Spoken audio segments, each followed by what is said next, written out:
Hi guys, Samantha from Jessima Tutorials here, and today I'm going to show you how to create a snow leopard cane. So what you're going to need is a sheet of white polymer clay, a log of black and grey. This is Primo Grey. Let me just look at it's Primo Slate Grey.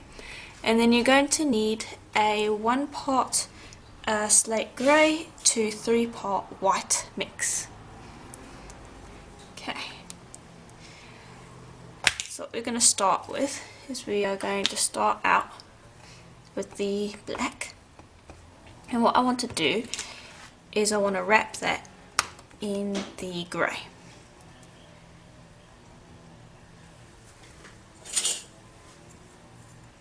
Okay, so I'll just trim that up.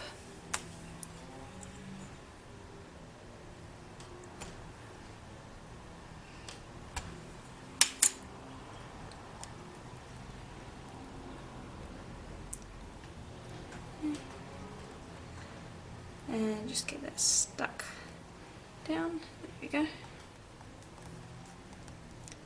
And then roll.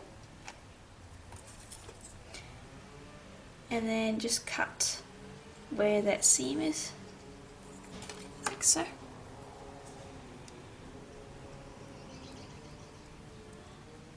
There we go.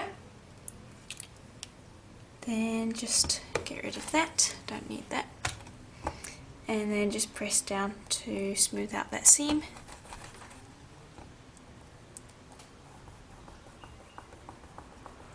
Like so. Okay, and now just trim off this excess. Okay, and then I want you to reduce this down because we want to be cutting out multiple pieces from it. Now I'd say before we start, I'd say this is about 1 centimetre across, and the sheet that I wrapped around it is about 1 millimetre thick, just to give you some measurements.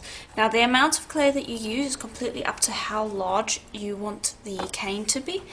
I'd say that the black is probably about, I'd say it's about a whole 2 ounce block of Primo. The light grey that I've wrapped around it is about 3/4 of a 2 ounce block of Primo, and then the white and black and grey, slate grey that is probably about half a 2 ounce block of Primo, roughly. Okay, and so just continue reducing it down until you've got a decently large snake. That would probably be just less than 1/2 centimetre. Okay, there we go. So it's just less than 1/2 centimetre in diameter. Just going to cut off those ends. Okay, and then we're going to cut it into sections. Okay, and now keep in mind, this is how long your cane is going to be when you start to reduce it. So if you like having longer canes to work with when you start reducing, just cut these longer. Right now I've got them at about, I'd say about 2 centimetres long. And just cut out all of your, just cut as many as you can get out of your log of clay.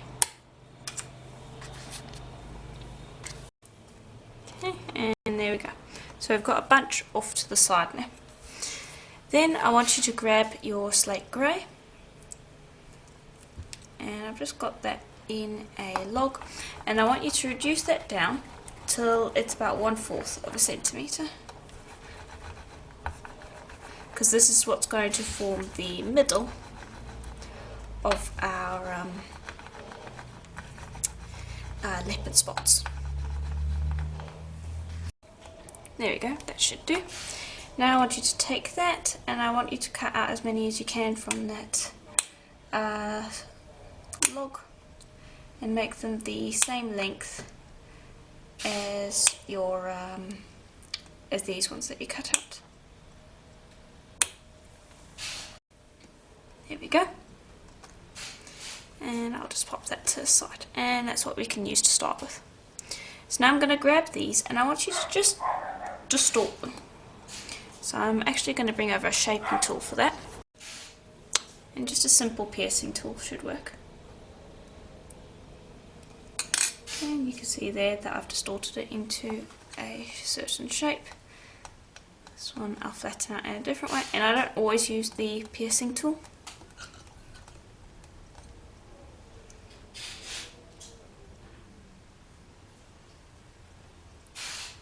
And just try to keep it smooth, so when you do distort it, just make sure that you smooth out those sharp edges. I didn't do that as well as I could have here. There we go.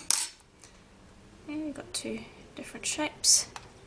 Then I'll use one more, and this one I'll probably just flatten out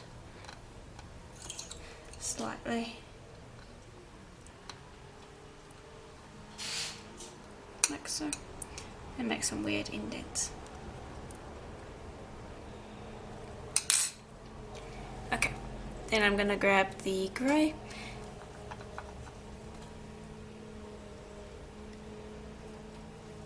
Then I'm just going to wrap these around it, like so.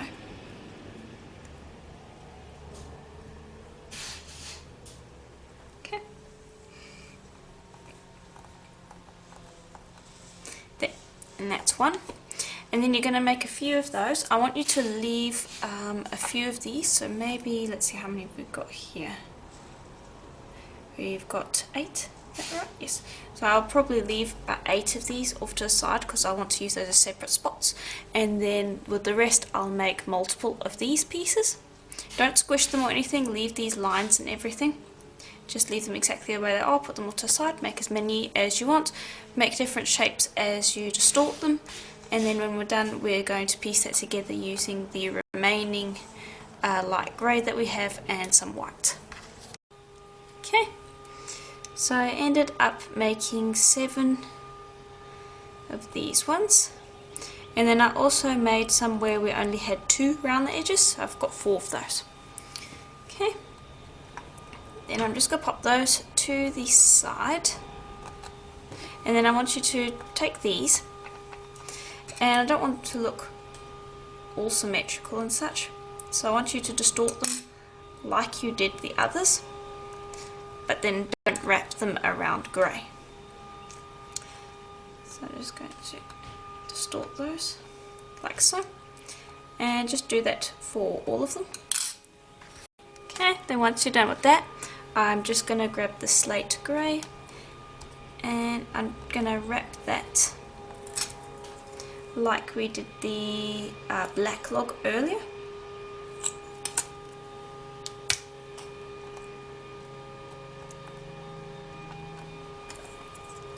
Like so. And then we will reduce that down until it's about the same size as these ones were before we distorted them. Like so. Then just trim up those ends. And then we're going to cut those into lengths. Like so. And then I want you to distort those as well. Okay, there we go. And now I'm not even sure if we're going to end up using the white. I think we might just stick with that white and grey mix. Okay, and so then for each of these ones I want to grab this, and I'm going to actually run it through a pasta machine so that it's a little bit thinner, and then we're going to wrap them. Okay, there we go. And I'm just going to trim that.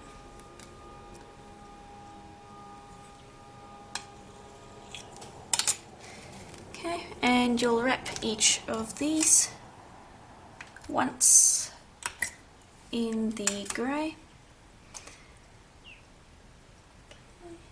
And it doesn't have to be perfect. If it overlaps a little bit, that's perfectly fine. Okay, just repeat for all of them. Don't go and wrap these ones. Okay, there we go. Now I'm just going to start assembling. So I'm going to put these guys together, and I'm also going to just pop these in occasionally just to kind of add a little bit extra.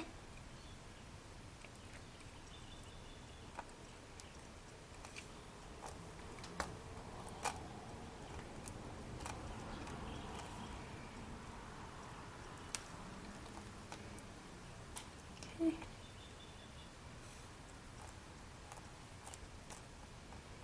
Just like so.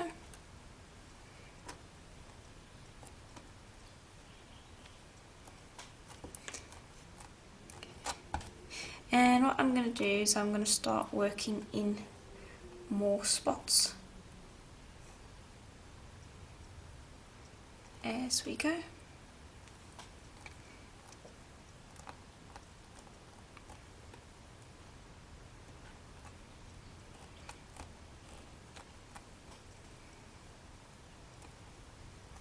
Okay. And you can really squish and distort it, it's perfectly fine to do that.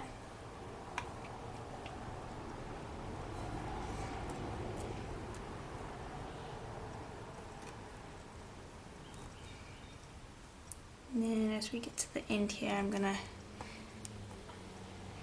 add in a fair bit more spots.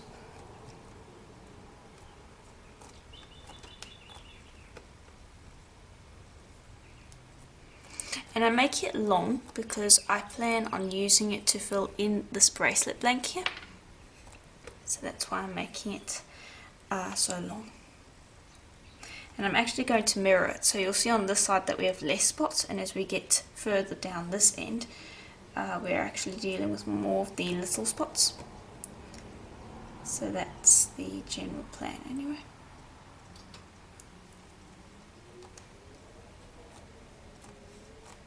Okay, there we go. And I think I'm pretty happy with that. I'll just put these guys in. These are the last little ones that I have.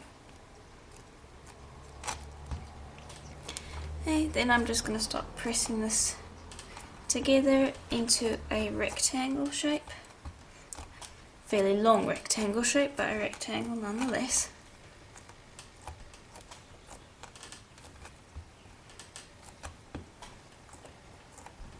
Okay, and I want to start reducing it down quite a bit. So you can use your roller to help you with that, like so. Okay, and I'm going to reduce it down until I can cut it into about 4. And just try to keep it all nice and level with each other. And just continue reducing it down until you can cut it in 4. There we go. So I've reduced it down quite a bit. So now I'm going to cut, and let's see how it looks. So you can see there how it looks. And I want to actually stack it so we've got a little more to work with. Actually, let me have a look. Do I need to stack it? No, probably not actually. I'll cut it in half then. And let's look for the one. Okay, so we want to.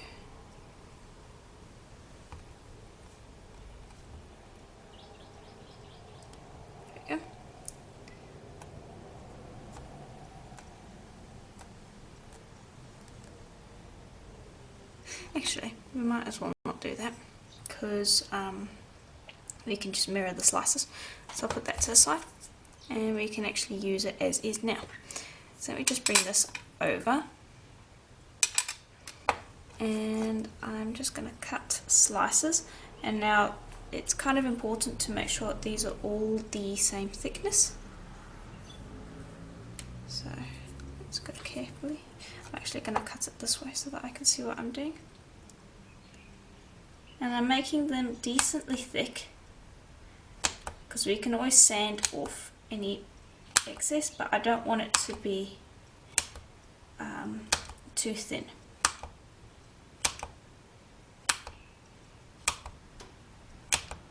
Okay, let's start with that. So we're going to take it, and I want the one with lots of spots on the one side to go in here. So you can see it's a little thick, but that's fine. That can get sanded away very easily. And it allows us extra wiggle room. And I'm going to take this, and I'm going to make sure that the spots are on the opposite side. And I'm going to press that into place. And don't worry about fingerprints at the moment. And I'll pop that by the spots. Press that down, and just continue doing that process. And make sure you don't mirror it perfectly. I don't want it to look like it's been mirrored, if that makes sense.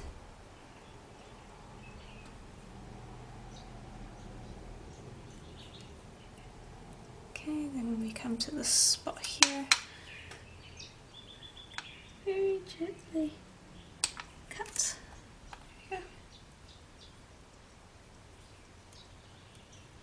And then fill in that spot. Now it might look all distorted at the moment, but that can get very quickly fixed. Right now what I want to do is I just want to press really nice and hard to get it all stuck up and in there, and we want to get rid of those seams so all those pieces stick together. And this is why I was saying I want the slices to be thicker than what they actually need to be, because it gives me some room to smush the clay without having it affect the actual look later on. Now of course you do not have to use the cane in this way, you can also use it to make pendants and all other sorts of things. But I wanted to make a bracelet.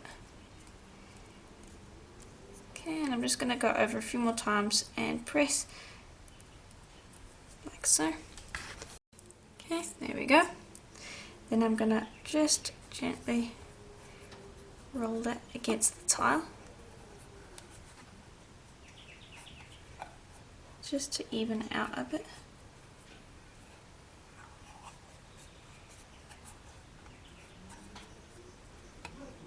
Okay, then grab a stiff blade and very lightly begin to trim the excess clay. And actually, let me try a flexible blade, see if that works better.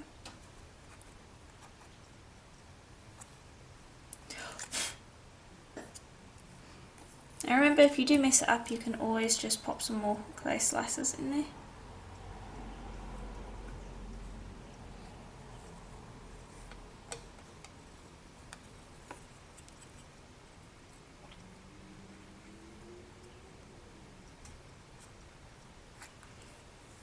And we can always clean this up a little bit later on through sanding. We just want to be getting rid of a majority of the excess clay.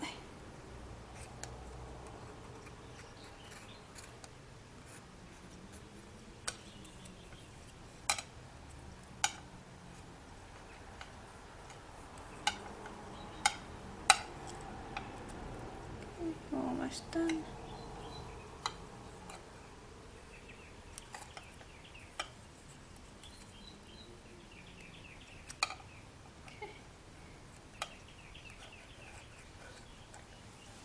There we go, just take care, oops, that was a little loud. Just need to take care of this one end here. There we go. And let me get rid of this. Okay, then I'm going to bring over a piece of paper. So, and I'm also going to bring over a wet wipe and some isopropyl alcohol. So I'm just going to spritz wet wipe. And this is just so that we can give the sides a clean. And it will get rid of any little bits of clay that are hanging about on the edges, like for instance here.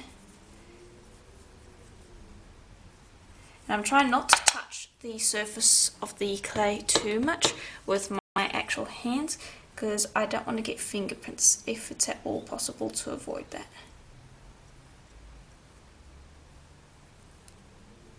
So you'll notice that I'm just touching the metal for the most part. Okay. And the more time you spend now just cleaning it up and getting it nice and smooth, the less work you're going to have to do later to sand it.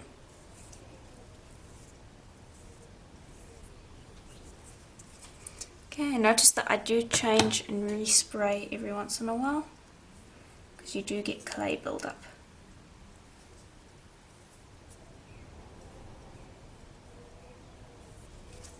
Okay, and that's just about done. There we go, all nice and neat. Okay, and then I'll go with my piece of paper. And I'm just going to press very lightly, and that will get rid of any fingerprints if there are any. However, the isopropyl alcohol really should have taken care of that, so you shouldn't need to worry about it. This is just to go in and fix any minor issues you might see. Most of it should be fixed by the isopropyl alcohol.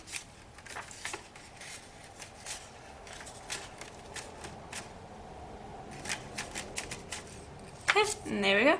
So now you're going to go and pop that into the oven for a full hour at Primo's recommended temperature, and then when it's done we are going to give it a light sand and finish it off. Okay, and here it is out of the oven. Now I did cool it down in some water just to speed up that process, mostly because the metal can be quite hot. Now we want to give it a sand. If you want to leave it the way it is, you can, because we did smooth off all of the fingerprints before, but I do want to give it a light sand. So I'm going to start with a 600 grit. Actually no, I'll start with a 400 grit. I always start with 400. Bring that over. And I'm using wet dry sandpaper, and I'm going to start with a 400, and then I'll go up from 400 to 600, then 800, and then finally a 1200. Now I'm going to try to sand the polymer clay, and we shouldn't have to do too much because of course we got rid of most of that, most of the marks and fingerprints before. We're just trying to get it completely smooth so we can give it a buff later on. So continue through with all of the other grits, and then when it's done we can move on to the next step. Okay, and here is how it looks, and I've dried it thoroughly so you can see how nice that looks. So now I'm just going to bring over some Renaissance wax, and I'm just going to grab some of that, and I'm just going to rub that over the surface, and this will help us when we buff it. It's not completely necessary, so if you don't happen to have any of the Renaissance wax, that's perfectly fine. It's not completely necessary. It does boost the shine a little bit, but it's not exactly like it's sealing anything, so it's not absolutely necessary. Right, there we go. Then I'll just bring it over a Dremel with my buffing wheel, and we'll give it a buff.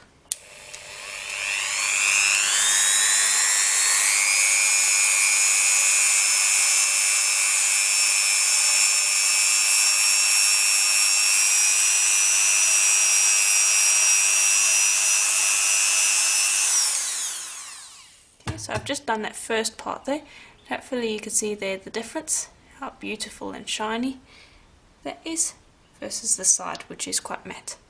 So I'm going to continue buffing and shining that up. And there we go. You can see how that looks. So it's nice and shiny. Now this is a great way to use canes in general. You don't necessarily have to use the Snow Leopard cane that I showed today. I've got lots of cane tutorials on both Patreon, Etsy and YouTube. So be sure to go and check them out and apply any cane that you want. So I hope that you enjoyed today's tutorial. If you did, please let me know in the comments below, and I'll see you in the next one. Bye for now.